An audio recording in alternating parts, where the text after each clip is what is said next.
This topic, as far as the U.S. government is concerned, is one of the most highly classified matters that the government deals with. I've interviewed dozens of people, read thousands of pages of books, watched a number of documentaries, and still get new information every week. What you'll be hearing in this presentation is a very compact version of what's taking me literally 27, 28 years to learn. 2016, things will start to get bad.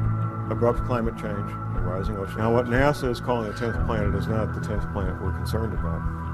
It's the 10th planet that's referred to in the Bible, also called wormwood.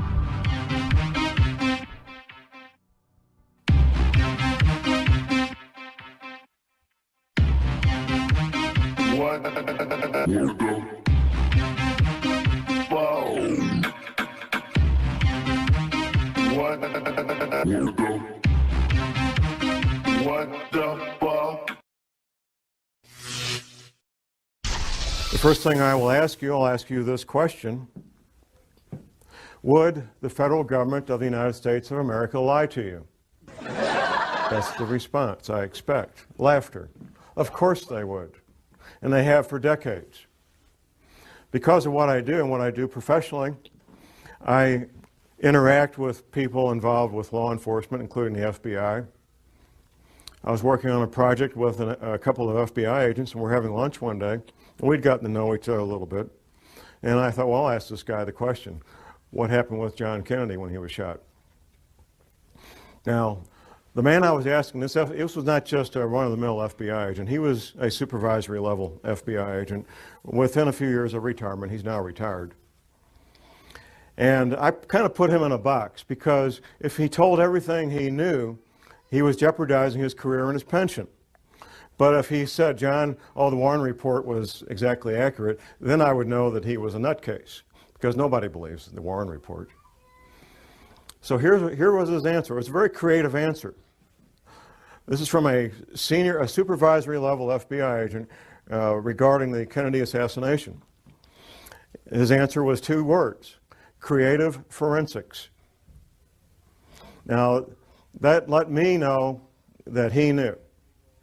What every person who's looked at it carefully knows is that the Kennedy assassination was not what we've been told it is. A couple of personal things when it comes to secrets and how military intelligence knows about things before they happen. First week of May, 1967. I'm 19 years old. I'm in a military intelligence school, and I got assigned for a Sunday morning, what they call a dining room orderly. My assignment was to be in the officers' mess where they serve breakfast on Sunday morning, stand at parade rest, and whatever the colonels and the majors wanted, if they wanted coffee, I go get it. If they want toast, I go get it. Stand there at parade rest, eyes straight ahead, and just wait on the officers. One colonel is talking to another colonel. Now, this is military intelligence school, and these are field grade officers in military intelligence. First week of May, 1967. One colonel says to the other colonel, you know, those Golan Heights are going to break loose any day now. First week of May, 1967. What happened 4 weeks later? The Six-Day War. Yeah, they knew. They knew. Fast forward just a few months, September 1967. Now, I see some folks in here old enough to remember the Tet Offensive of 1968 in Vietnam, end of January 1968, which took place only 2 months after General Westmoreland gave his famous light at the end of the tunnel speech to a joint session of Congress, December 1967, where General Westmoreland told the joint session of Congress that Viet Cong were defeated on the battlefield, can no longer mount a credible offensive. I get to Vietnam in 1967 in September. By the end of September, I knew about the Tet Offensive at the end of January 1968. 4 months before it happened, 5 months before it happened. I knew about it, and I was getting ready for it. Everybody else found out the last week of January 1968. You better betcha, the people in military intelligence, they know about things before they happen. I know about things before they happen, even now, because I've maintained my contacts inside military intelligence. What you're going to learn today is known by the major world governments. I doubt the president of Zimbabwe knows what we're going to talk about, but the heads of England, Canada, United States, Russia, China, they all know, and they're making preparations. The Vatican knows, and I have some local connections there that I know about the Vatican and what they're doing. The Fortune 100 companies, they're getting ready and being prepared. My first-hand awareness began in year 2000. Two different men, friends of mine, they're both researchers. They approached me and they said, John, there's this thing that's going to happen. We're not sure about the date, but it's going to happen.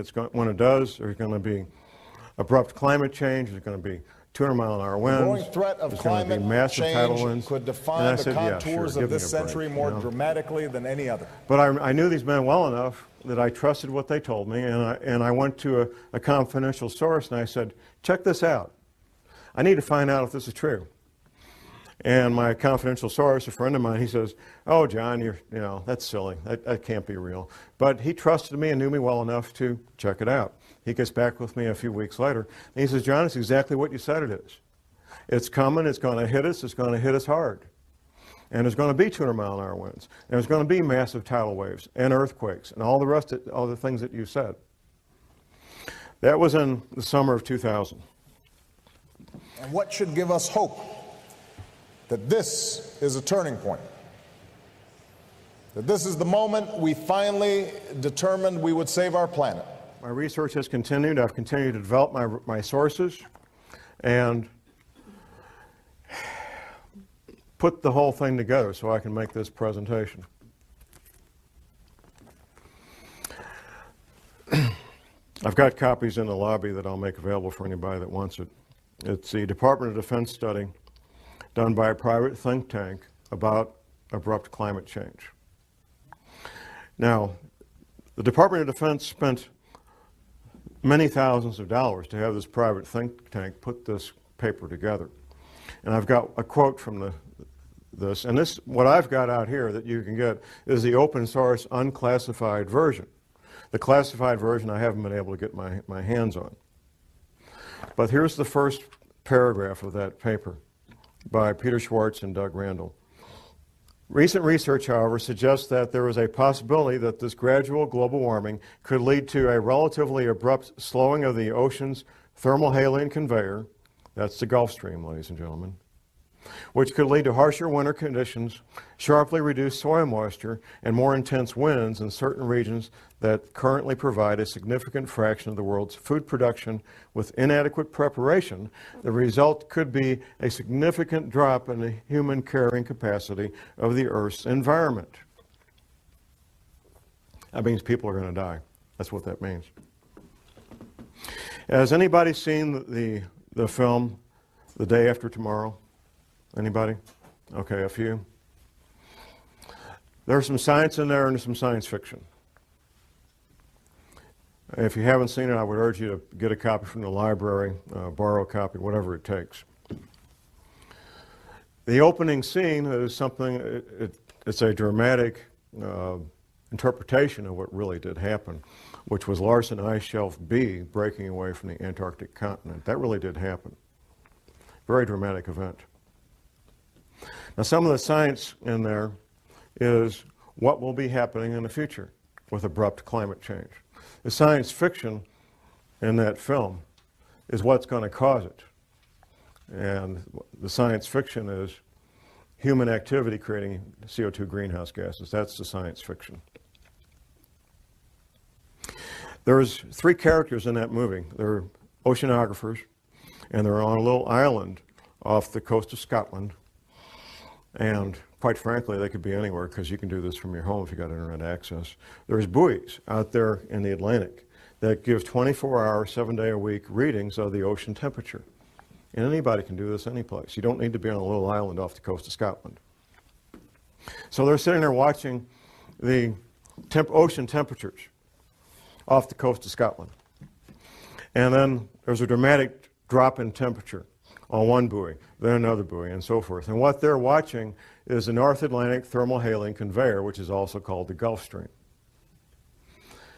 From my private sources, I know that in real life, not in Hollywood films, but in real life, PhD oceanographers, 24 hours a day, 7 days a week, are actually doing that on both sides of the Atlantic, and they're very, very concerned.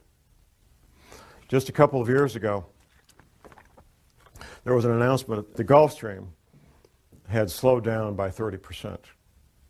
My private sources tell me it's been more than that. Now here's the deal. You look at a map of the world and you've got England, Ireland, and Scotland here, and you got Moscow here. They're both the same distance from the North Pole. They're both the same distance from the North Pole. England, Ireland, Scotland, and Moscow. What's the difference? I mean, they rarely see any serious snow in England, Ireland, and Scotland. They don't have furnaces like we do because it doesn't get to be 10 degrees. And they certainly don't have the winters of Moscow, even though they're the same distance from the North Pole. The reason they don't is the Gulf Stream. The Gulf Stream is that ocean of warm water that comes up from the Caribbean, the Gulf of Mexico, up the east coast of the United States, goes over and down past England, Ireland, Scotland, past France, goes on south and makes a big circle. That's the Gulf Stream. That's what gives England, Ireland, and Scotland the very temperate, mild winters that they've always enjoyed. The best PhD oceanographers on the planet know that it's slowing down, and they know it's going to stop. There's some disagreement about when. And because there's some unknowns that they have to try to do some guesswork. But here's what makes the Gulf Stream work. It's the salt content. It's the salinity of the ocean. The salt content of the ocean allows that big engine to pump that water up, go over and come back down and do that big circle of thousands of miles. The salt content is changing because of melting freshwater ice in Greenland and melting freshwater ice in the Antarctic. Now the melting ice at the North Pole doesn't make any difference because that's floating salt water. So it doesn't make any difference. It doesn't change the sea levels, it doesn't change the salinity of the ocean.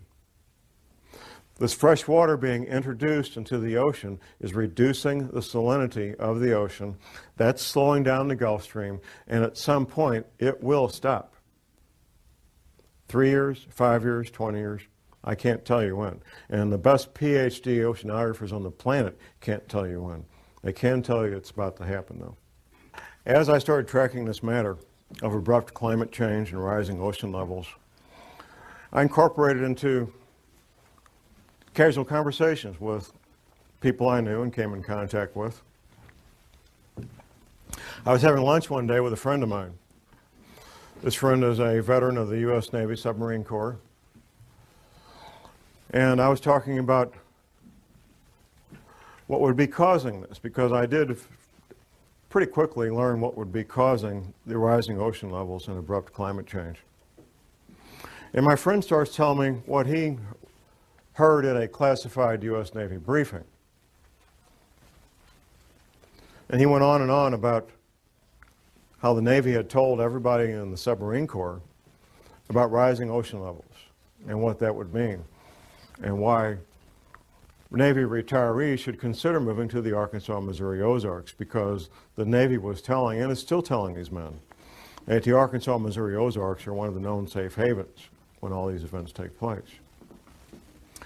Later that night, I got home and I was thinking about our conversation, and something occurred to me that hadn't occurred to me while the two of us were together.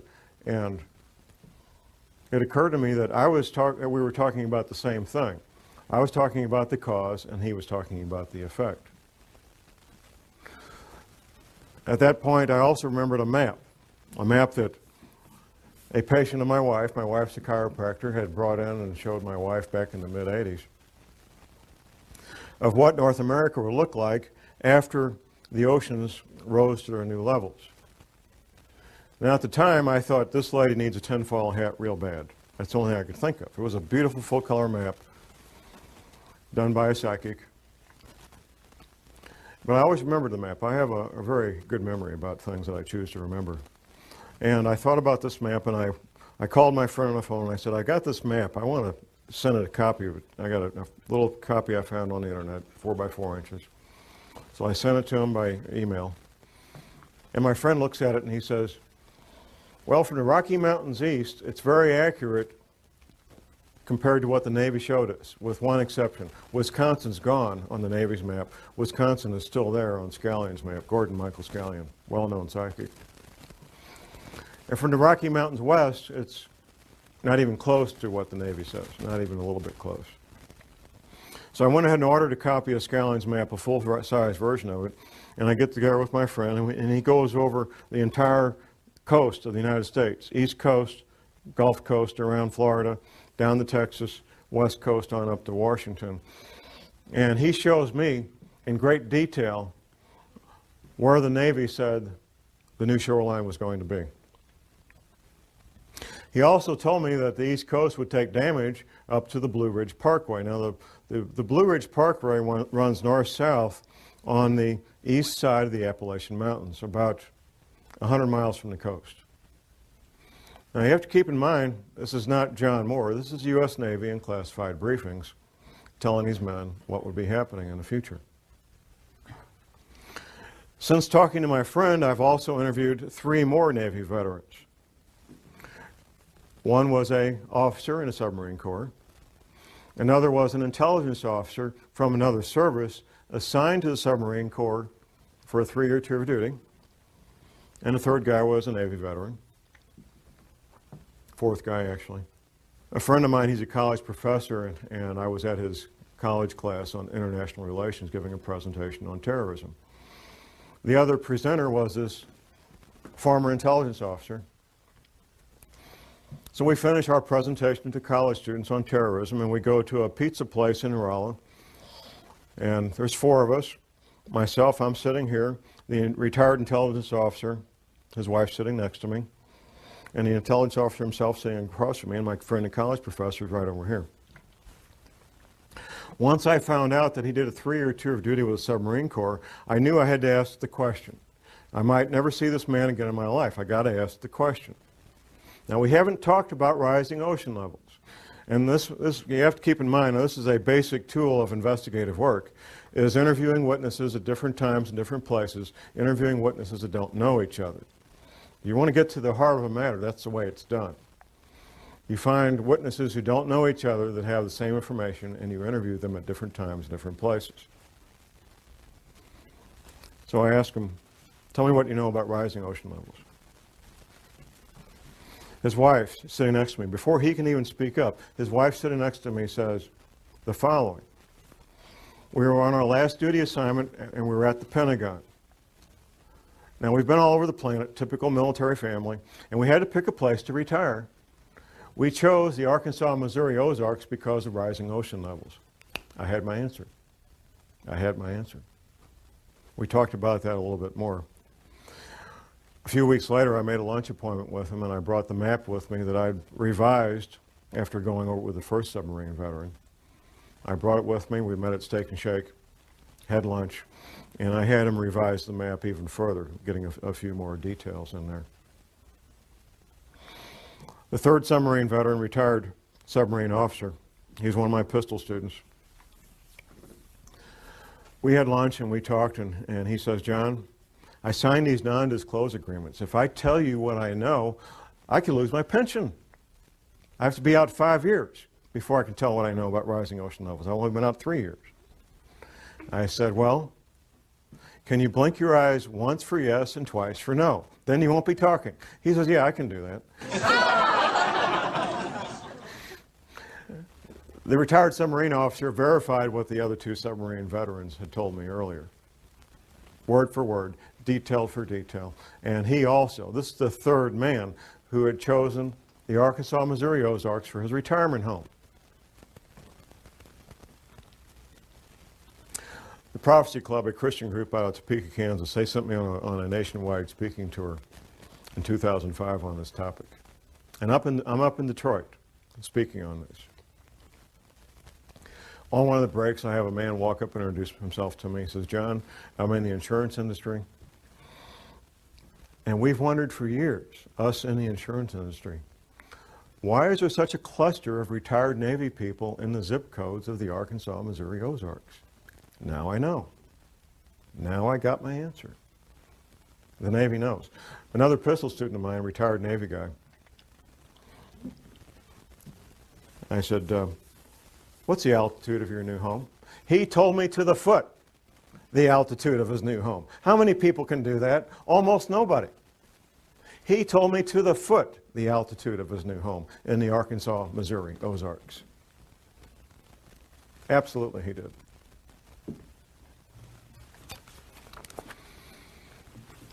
How many planets are there in our solar system? 9? Okay. NASA. Never a straight answer. NASA. July 29th, 2005, announced the finding of the 10th planet, named Xena. Do a Google search. They did. Don't take my word for it. NASA announced the finding of the 10th planet, named Xena, 29th of July, 2005. Parade magazine and the Sunday newspaper. It was the front cover of the January 15th, 2006 edition. A friend of mine, I started telling him about these matters in 2004. After the NASA press announcement in July of 2005, he calls me up and he says, John, you're not crazy. There really is a 10th planet. NASA said so. I said, thank you very much. There has to be a cause. And this is something, quite frankly, we don't need to address it, but we will address it. The cause is the 10th planet. Now, what NASA is calling the 10th planet is not the 10th planet we're concerned about. It's the 10th planet that's referred to in the Bible, also called Wormwood. The closer you are to the current equator, whatever that might be, the better off you are when these things happen, if there's a pole shift, because your climate's not going to change all that much. If you're in Miami, Florida, and we have a 20-degree pole shift, you're not going to end up with a really, really bad winter. You're going to have a mild winter. But if you're in Maine and you got a 20-degree pole shift, you could end up with the weather of Siberia real easy. And when this 10th planet comes through our solar system every 3,600 years, it just causes severe problems on our planet. Interacting with the Earth electrically and with gravity both. The back of your paper, No Need for Panic, there is a number of books cited that you can get from the library or purchase from different authors that talk in great detail about these planetary matters. Professor James McCanney, who is a credentialed scientist, has written a number of books on this. He's a real astrophysical scientist, and he knows about this stuff. I'm a private detective and a researcher. I'm not a scientist. But I can tell you what the scientists say, because I've read their books. And I can tell you what Dr. Velikowski said, because I've read his books. And I can tell you what the Bible says, because I've read the Bible. And all these things are true, and all these things are in the process of happening right now.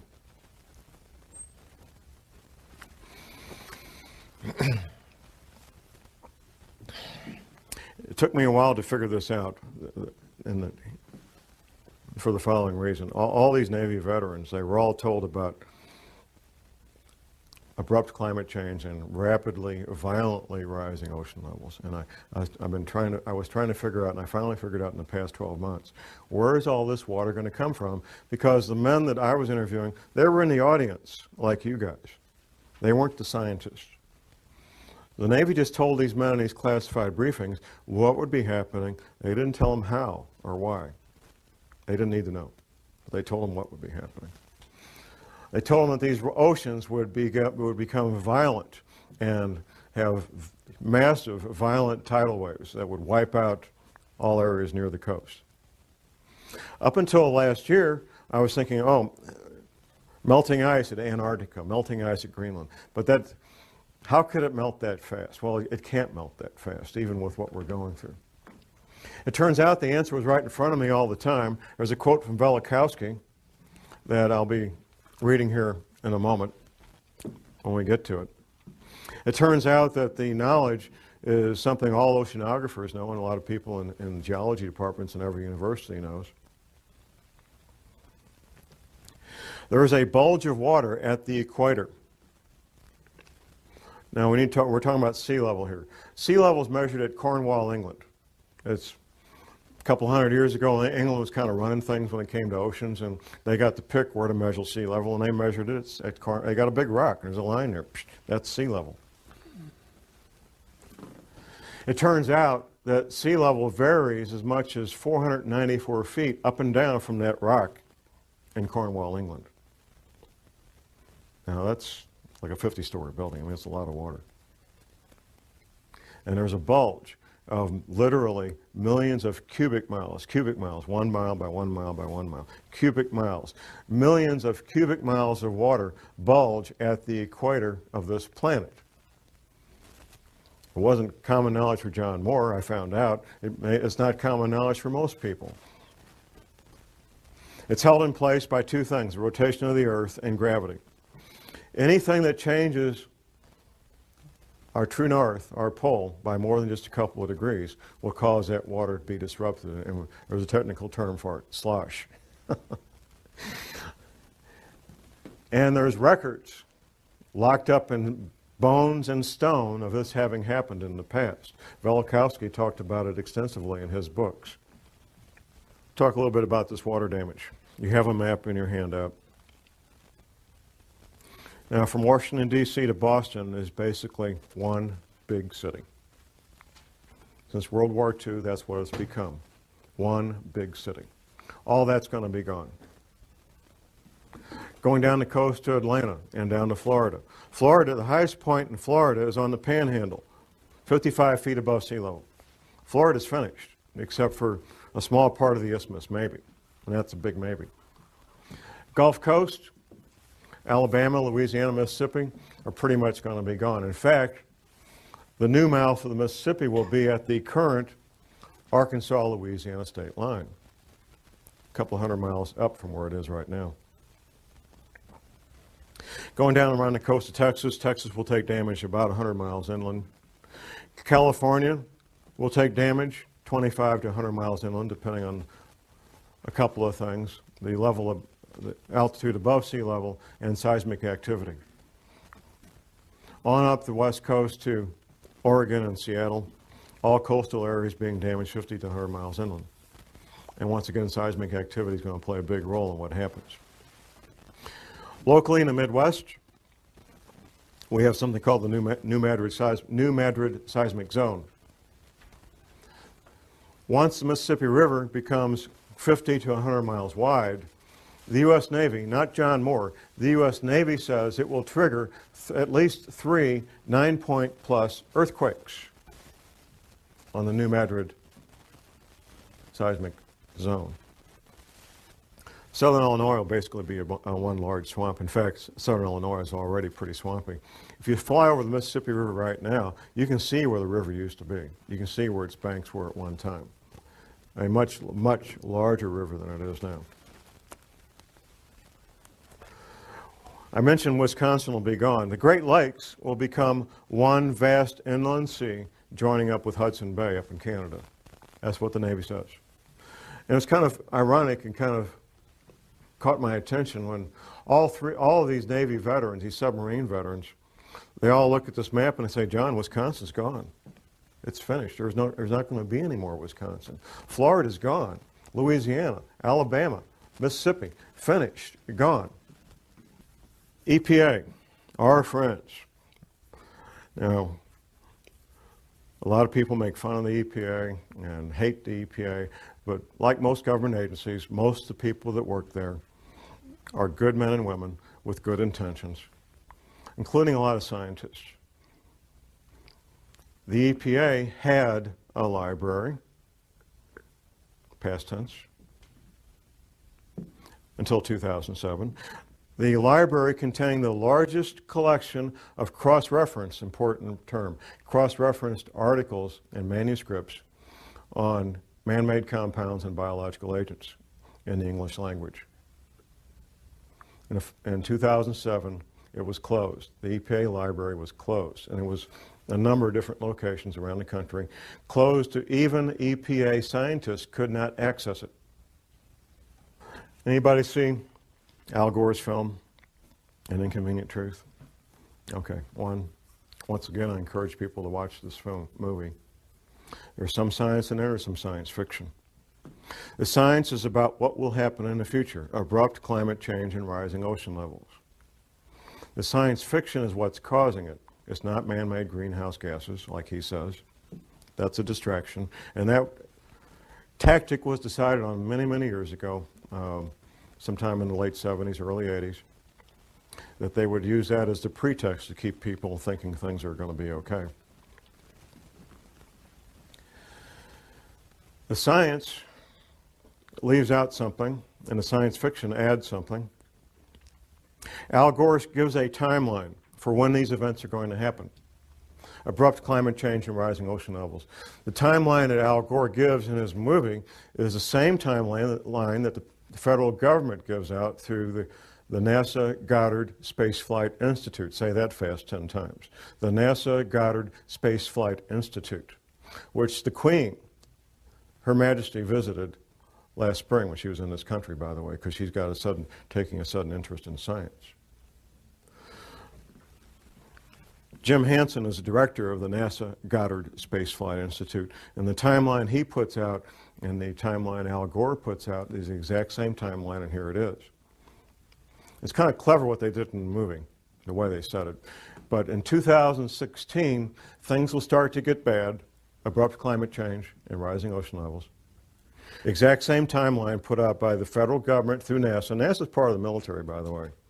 If you notice, these space flight shuttles go up, captain this, lieutenant that, colonel, I mean, it's the military. It's always been the military. That's the official timeline put up by the federal government. Now, the real timeline. I found out through my confidential sources what the real timeline is, and I found out why they're doing what they're doing right now, moving the CIA from Langley, Virginia to Denver right now. These relocations, which you could call evacuations, they're due to have everybody who's part of continuity of government planning. It's not all federal employees. If you work for Health and Human Services, you're toast. There's no place waiting for you in Denver. People in the intelligence agencies, people in certain parts of the military, not all the military. The scientists, the engineers, the doctors that they want to have in these shelters when everything breaks loose. That's who's being relocated, that's who's being sent to these shelters. These shelters are literally hundreds of millions of your tax dollars where people can live and work and have hot showers and pizzas and video movies for years without ever leaving the place and be quite comfortable. There's other things that could be happening in the next couple of years. Those of us who research these matters and share these concerns, we all know that there's multiple agendas proceeding forward, and that what we sometimes refer to as a New World Order, which will be basically corporations running everything, banks and corporations, they fully expect to come out on the other side of this intact. A fellow radio talk show host from my station, he lives down in northwest Arkansas, not far from Walmart headquarters. He says, John, I get plain brown envelopes with no return address sent to me from people that work inside there at middle and upper management levels, giving blueprints of the shelters that Walmart's built for their people.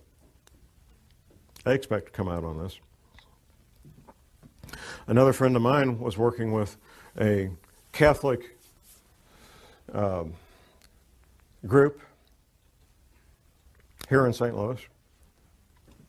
And his job was to help set up military-grade radio communications between the Vatican group in St. Louis and the Catholic group in St. Louis, and the Vatican.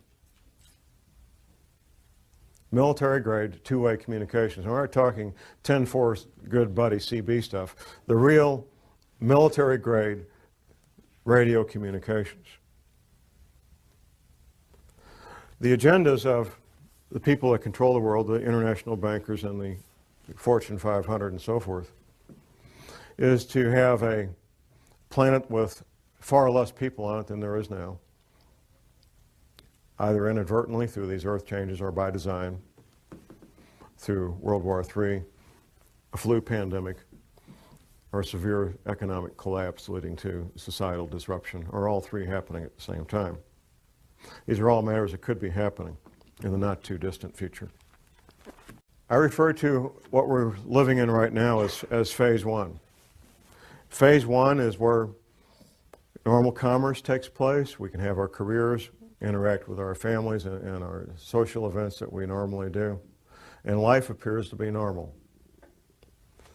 The powers that be are using phase one to finish their final preparations. This shelter I talked about here at Weldon Springs, Missouri, it took almost twice as long to build it as they anticipated. They kept running into the various problems that any construction project has, but they got it built. And they're using these remaining months to finish up whatever final preparations they need to get their people in place and get moved. Phase two will be when these earth changes events, abrupt climate change, bizarre weather, earthquakes, tidal waves, all become so numerous that they become daily news. In fact, when I meet people out in the street, almost everybody comments on how bizarre the weather has become. And that's pretty much a topic of daily discussion. The government, the powers that be, will claim that these bizarre weather-related events are related to global warming. And when they're happening, that we need to start cutting back on our creation of CO2 greenhouse gases. Since I've been watching these matters the past 9 years, I watched it incrementally become a bigger and bigger media event, up to the point where Al Gore got the Academy Award for Best Documentary in 2007. Then it was like, we're off to the races. Where up until that award, that Academy Award, global warming related news stories was maybe twice a week. That was about what I was seeing.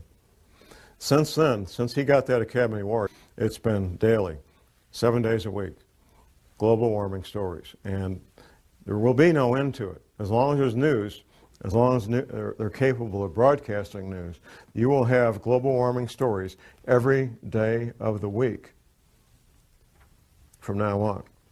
As these events become more severe, you're going to hear more and more men with lab coats from NASA talking about global warming being caused by human activity and that it will be better and everything's going to be okay, so you can go back to your baseball games and go back to work Monday morning. Things are going to be fine. That's phase two. Phase three will be a relatively short period of time. It may be a matter of a few days, maybe a week.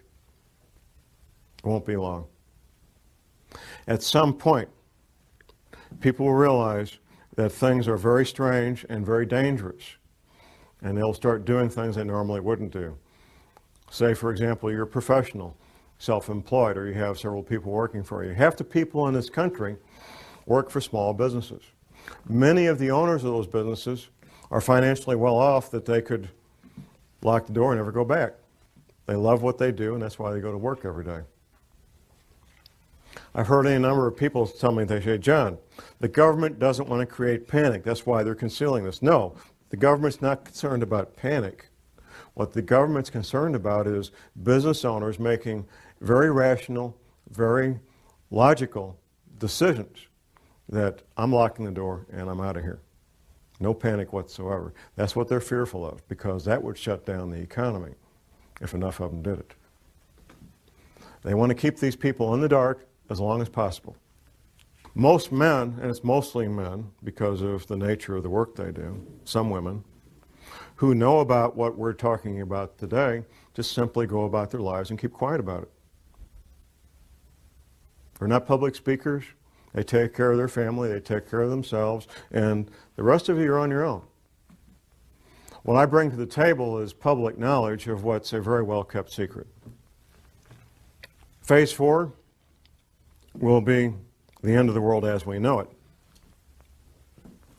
Once these oceans come up, the infrastructure that supports normal human activity will be wiped out.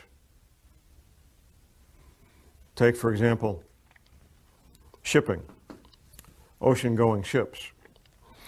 The bulky, heavy products of the world, whether it's grain or petroleum products or coal or lumber, is all moved by ship. Ships that go in and out of seaports. When the seaports are underwater, all that stops. It's finished. It's over. That's just one small example of what we're looking at in the future. The housing where 100 million people live will be damaged and or destroyed. The potable water that these people rely on will no longer be potable. The food that they rely on to eat will no longer be available. It will not be a pretty picture. Martial law will be instituted probably before that, which brings to mind these other scenarios I mentioned. Economic collapse leading to social disruption, for example. If things get bad and there's what appears to be a need for martial law related to rioting in the streets over economic collapse, people don't have jobs, can't buy food, people will probably go along with martial law under those conditions because it would appear to be the right thing to do. It would look like a way to get things back to normal. So people will go along with martial law under those conditions. If, however, martial law is instituted because these oceans are coming, nobody's going to pay attention to that.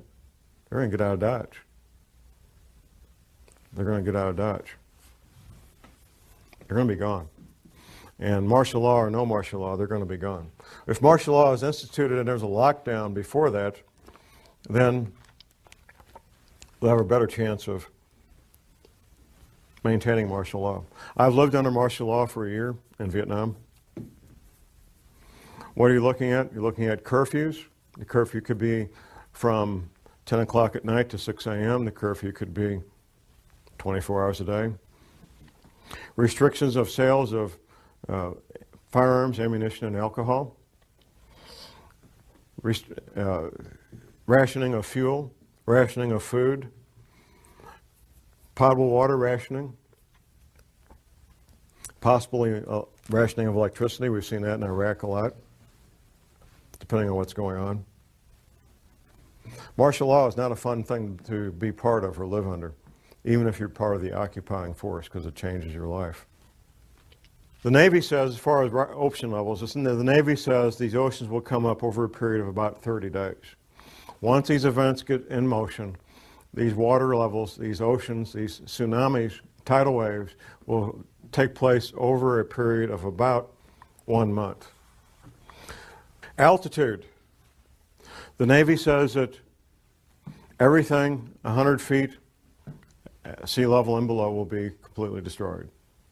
The Navy says everything at 400 feet and below is at risk of being damaged and or destroyed. But there's more to this. There's how close you are to densely populated areas. Now, the Appalachian Mountains, for example, in North Carolina and so forth, would be highly desirable places to be if it wasn't for being so close to literally tens of million people who are going to be hungry and without potable water and without electricity. That's what makes those areas undesirable, even though they will be safe in terms of geology and rising ocean levels. There was a question about money and keeping money and so forth. The American dollar is in severe crisis and is at risk of no longer being the reserve currency of choice for the countries and the major banks of the world. Dollars, if you call dollars money, you would be well advised to maybe be looking at something else for money to store up value for future use, possibly gold coins, possibly silver coins, to store up a lot of value in a compact area, compact space. Before, however, I would get gold coins or silver coins. I think I would look at other aspects of preparedness, and that's why I want to focus on the final part of this presentation is preparedness. So let's look at the stepping stones, the building blocks of preparedness. First of all, and most important, is spiritual preparedness. I'm not ashamed to admit that I am a born-again, Bible-believing Christian. I know from interviewing and studying what happened in World War II that our American POWs who were incarcerated in POW camps in World War II, our American POWs who had strong spiritual beliefs, were far more likely to survive what went on in these POW camps than those who did not. Eating the same food, having the same medical attention, doing the same work, wearing the same clothes, living in the same buildings. Those who had a strong spiritual foundation were far more likely to survive those conditions. We know that for a fact. It's not my job to tell you what your spiritual beliefs should be. My job is to tell you need to have strong spiritual beliefs, whatever that might be for you. Next comes skills. And there's a lot of skills I'm going to advocate. I'm going to look at my list here so I don't miss any of my list of skills. And I'm going to come back and read you what Dr. Velikowski wrote about what might happen. The skills of a farmer, a gardener. You will be growing your own food. The skills of a paramedic. Now we get so used to if somebody gets injured, we dial 911, and in a few minutes there's a wonderful shiny ambulance with these highly trained technicians. They got all the stuff they need to save life. In a future where things no longer work like we're used to, you're going to be your own paramedic, or you're going to sit there and watch your loved one bleed to death from a chainsaw accident or whatever it might be. An EMT course is one semester at your local junior college, maybe $100, $200, and you'll know more about emergency medical matters than 99% of the people in this country. One semester at your local junior college. You don't need to worry about passing a test unless you intend to be a paramedic or an EMT. You don't need to worry about taking a test at all. You want to learn the skills, and you want to get a kit equal to your skill level. Now, the paramedic training is three more semesters of college on top of that first one. And then you'll have a skill level almost equal to a medical doctor when it comes to emergency medical treatment. The skills of a ham radio operator. Now, I've been in places, I've been in combat, and I know what it's like not to know what's going on. Being able to instantly and effectively communicate with your friends and loved ones, and we found this out during Hurricane Katrina, two-way radio communication that you control could mean the difference between life and death. In Hurricane Katrina, it was a matter of life and death for many people. The ability to communicate with their loved ones, let them know they were okay, ask for help, or be able to give help. The skills of a backpacker, being able to carry everything you need on your back, your shelter, your clothing, your hygiene needs. Being able to clean yourself out in the field, prepare food out in the field, and do so in a manner that doesn't make you sick. Being able to take water out of a stream and filter it so you can drink it without getting sick. All the things that a backpacker knows, the skills of a soldier. In a severe crisis like Hurricane Katrina, for example, you're your own cop, you're your own soldier, or nobody's protected. That's what it comes down to. You become your own soldier, you become your own police officer, and you protect your loved ones because of these skills that you learn. Animal husbandry. In a severe long-term crisis, having goats and sheep and chickens and ducks and rabbits can mean the difference between a fairly good and healthy diet and one that's terribly lacking in protein. It's extremely difficult to get the protein you need from an all-vegetable diet. Extremely difficult. The skills of a carpenter, of an electrician, of a plumber. Things that we may call up a professional to do now, you will be on your own to make these repairs. The skills of an automobile mechanic.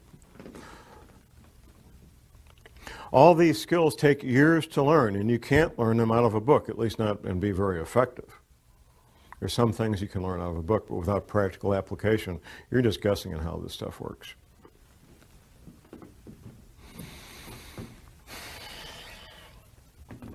Where do you live? I've had a number of questions during our breaks about where safe areas are. The Arkansas, Missouri, and Ozarks are one of the known safe havens. That's basically the bottom third of Missouri, not counting the Boot Heel, and the top third of Arkansas, not counting northeast Arkansas. That flat area where they grow rice. That's not considered part of the Ozarks. It has altitude. It's well above sea level, averaging 800 to 1,000 feet above sea level. Some places a little lower, some places a little higher. A moderate winter, at least for the time being. I hope that continues. Good growing season as a consequence of that. Plenty of water, no shortage of water at all. And distance between where you will be and major metropolitan areas. The two largest metropolitan areas being being St. Louis and Kansas City. A friend of mine, one of the submarine veterans, lives in Mountain Home, Arkansas, very near the Missouri border. He says, John, we have all these people from Chicago moving down here. All these Chicago cops. Maybe they know something, huh? If you're choosing a place to live and thrive during a severe long-term crisis in the Ozarks, you may think, well, myself and my spouse, we can do this. Then I remind people who are considering that of the number 168. 168 hours in a week, and in a severe long-term crisis, somebody's going to have to be awake 168 hours a week. Because no people can do that, I suggest that at least 6 adults come together and decide to shelter as a group. I also suggest that people have at least a 2-year supply of food. Professor McCanney, in one of his books, his 60-page pamphlet about surviving Planet X, he mentions the possible future need, to establish a new calendar. It goes something like this. If there would be a pole shift, it would change the seasons, it would change the calendar. In fact, within recorded history, the calendar has changed from 360 days to 365 days. This has happened in the past. If it changes more than 3 or 4 weeks, though, here's what could happen. You could plant your seeds at the wrong time. If you plant your seeds at the wrong time and you can't go to the grocery store to get food, this could be a life-threatening situation. So you need to be able to know when the time to plant is so you don't plant at the incorrect time and end up losing all those valuable seeds. Now, I need to go back to Dr. Velikovsky's quote here. Dr. Velikovsky was a medical doctor, and he wrote several books about these matters, and he was hammered on mercilessly. One of the things Dr. Velikovsky did was reconcile calendars, like when you reconcile your checkbook. And it's the nature of professionals in all professions not to talk to people who don't do what they do. And nobody had ever done this previously. And it's not easy to do, reconcile calendars from these ancient cultures. Dr. Velikovsky made an observation. There is a passage in the Bible. The Israelis are having this battle, and they need a few extra hours to win this battle. And guess what? They got a few extra. Their day was a few hours longer. You know the quote, Jim. Yeah, I don't know the quote, but I know The incident. Right. Now, typically when we study the Bible, if there's something we can't understand, we just say, well, God's just trying to make a point. This really didn't happen. That's what we do. Up until fairly recently, that's what we had to do with the incident with the Israelis fighting this battle. Well, God was trying to make a point that he had the power to do this. It really didn't happen. Well, it turns out we now know scientifically how that could happen, and the only way it could happen. For the Israelis to get 3 or 4 hours more daylight, the only way that can happen is for the planet to roll over in space, giving those extra 4 hours. Here's what Velikovsky said. Well, If the sun didn't set over the Sinai desert when it was supposed to, on that date, and he had the date because the Israelis had calendars and they wrote it down, that's a pretty important deal. I mean, you know, if you're Moses and something important happens, you tell the scribes, hey, write this down. This is important. So they had written records and they had a calendar.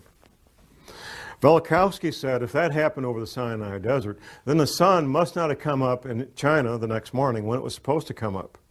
And the Chinese had scribes, the Chinese had calendars, and guess what? The sun didn't come up the next morning when it was supposed to. Verifying scientifically the Bible and verifying scientifically what really happened. The Israelis did get that extra 4 hours of daylight, and the Chinese didn't have the sun. Of course, the sun couldn't come up because the planet had rolled over in space. And that's why the Israelis, and God can make that happen. And he did make it happen. Now, Dr. Velikovsky wrote a number of books. Now, what I'm going to quote here word for word is a quotation from one of those books. It's titled Earth in Upheaval by Emanuel Velikovsky. Now, what he's doing here is giving this is one page of one book. One page of one book. He's giving a very compact, highly condensed observation of what happens in a pole shift. Observations based on what he found going around the planet and finding the evidence. It's titled A Working Hypothesis. Let us assume as a working hypothesis that under the impact of a force or the influence of an agent, and the Earth does not travel in an empty universe, the axis of the Earth shifted or tilted. At that moment, an earthquake would make the globe shudder. Air and water would continue to move through inertia. Hurricanes would sweep the earth and seas would rush over continents, carrying gravel and sand and marine animals, casting them on the land. Heat would be developed. Rocks would melt, volcanoes would erupt, lava would flow from fissures in the ruptured ground and covered vast areas. Mountains would spring up from the plains and would travel and climb on the shoulders of other mountains, causing faults and rifts. Lakes would be tilted and emptied. Rivers would change their beds. Large land areas with all their inhabitants would slip under the sea. Forests would burn. Hurricanes and wild seas would wrest them from the ground on which they grew and pile them, branch and root, in huge heaps. The seas would turn into deserts, their waters rolling away. And if a change in the velocity of the Earth's rotation, slowing it down, should accompany the shifting of the axis, the water confined to the equatorial oceans by centrifugal force would retreat to the poles, and high tides and hurricanes would rush from pole to pole, carrying reindeer and seals to the tropics and desert lines into the Arctic, moving from the equator up and down the mountain ridges of the Himalayas and down the African jungles, and crumbled rocks torn from splintering mountains would be scattered over large distances. And herds of animals would be washed from the plains of Siberia. The shifting of the axis would also change the climate of every place, leaving corals in Newfoundland and elephants in Alaska, fig trees in northern Greenland, and luxuriant forests in Antarctica. In the event of a rapid shift of the axis, many species and genera of animals on land and in the sea would be destroyed, and civilizations, if any, would be reduced to ruins. It paints a pretty bleak picture, and hopefully that won't be what we're in for. I can't stand here and prognosticate exactly what we're in for. I can tell you for a fact that the federal government has been spending hundreds of millions of your tax dollars getting ready for this since at least 1979, at least.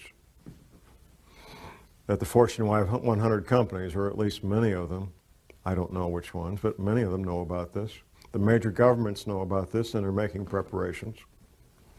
China and Russia both know about this and they're taking what precautions they think are important and need to be done. There's a lot of people and a lot of entities that know about this. I don't know what else I can tell you. I've answered every question that I'm aware of. My passion is to help people be safe. I've seen the consequences of not being prepared. I've seen violent death firsthand. I've smelled the bombs. I've seen the bleeding bodies. I've heard the screams of the people dying in agony. And it's not a fun place to be. My passion is to see people be safe. And I'll do anything I can to help people be safe and be prepared. That's my passion. That's why I'm up here doing this. And with that, I will ask that God bless you all and that God bless this country. And thank you very much. These are field grade officers in military intelligence. First week of May, 1967. One colonel says to the other colonel, you know, those Golan Heights are going to break loose any day now. First week of May, 1967. What happened 4 weeks later? The Six-Day War. Yeah, they knew. They knew. Fast forward just a few months, September 1967. Now, I see some folks in here old enough to remember the Tet Offensive of 1968 in Vietnam, end of January 1968, which took place only 2 months after General Westmoreland gave his famous light at the end of the tunnel speech to a joint session of Congress, December 1967, where General Westmoreland told the joint session of Congress that Viet Cong were defeated on the battlefield, can no longer mount a credible offensive. I get to Vietnam in 1967 in September. By the end of September, I knew about the Tet Offensive at the end of January 1968, 4 months before it happened, 5 months before it happened. Regarding the Kennedy assassination, his answer was 2 words, creative forensics. Now, that let me know that he knew. What every person who's looked at it carefully knows is that the Kennedy assassination was not what we've been told it is. A couple of personal things when it comes to secrets and how military intelligence knows about things before they happen. First week of May, 1967. I'm 19 years old. I'm in a military intelligence school, and I got assigned for a Sunday morning, what they call a dining room orderly. My assignment was to be in the officers' mess where they serve breakfast on Sunday morning, stand at parade rest, and whatever the colonels and the majors wanted, if they wanted coffee, I go get it. If they want toast, I go get it. Stand there at parade rest, eyes straight ahead, and just wait on the officers. One colonel is talking to another colonel. Now, this is military intelligence school, and I knew about it, and I was getting ready for it. Everybody else found out the last week of January 1968. You better betcha, the people in military intelligence, they know about things before they happen. I know about things before they happen, even now, because I've maintained my contacts inside military intelligence. What you're going to learn today is known by the major world governments. I doubt the president of Zimbabwe knows what we're going to talk about, but the heads of England, Canada, United States, Russia, China, they all know, and they're making preparations. The Vatican knows, and I have some local connections there that I know about the Vatican and what they're doing. The Fortune 100 companies, they're getting ready and being prepared. My first-hand awareness began in year 2000. 2 different men, friends of mine, they were both researchers. They approached me and they said, John, there's this thing that's going to happen. We're not sure about the date, but it's going to happen. When it does, there's going to be abrupt climate change. There's going to be 200 miles.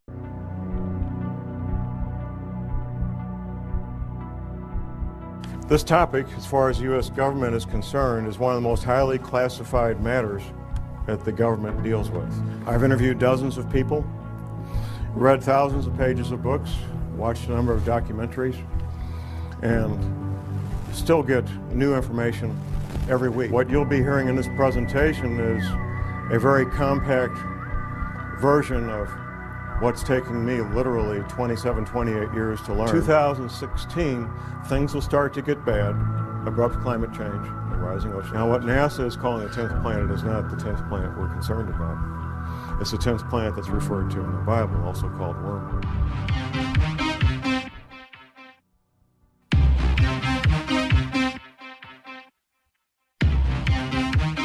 The